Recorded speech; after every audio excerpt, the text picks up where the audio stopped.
हाय चला 2 दिवसानंतर तुम्हाला भेटते आहे.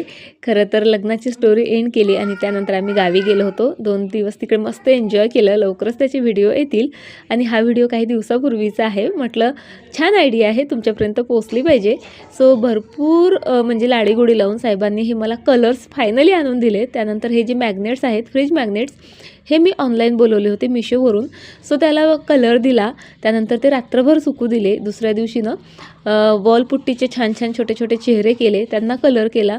पिस्ता शेल पण इथे मी यूज केलेले आहेत बघा, त्यांना कलर करून तेही चिपकवलेत आणि मस्त छान छोटी मोठी डिटेलिंग आता इथे करते आहे. खरं तर खूप सोपी गोष्ट आहे, पण खूप युनिक आहे. हळदी कुंकूला वाण काय द्यायचं, आपण भरपूर म्हणजे चॉईस असतात आपल्यासमोर, पण स्वतःच्या हाताने असं काहीतरी बनवून गिफ्ट करायची ना मज्जाच काही वेगळी असते. खरं सांगू का, वेळ भरपूर लागतो पण समाधानही तितकंच मिळतं. बघा किती सुंदर सुंदर माझे इथे फ्रीज मॅग्नेट बनवून तयार झालेत. कोणतं आवडलं तुम्हाला हे नक्की कमेंट करून सांगा आणि डिटेलमध्ये तुम्हाला हे बघायचं असेल तर लॉंग व्हिडिओ नक्की बघा. चला बाय.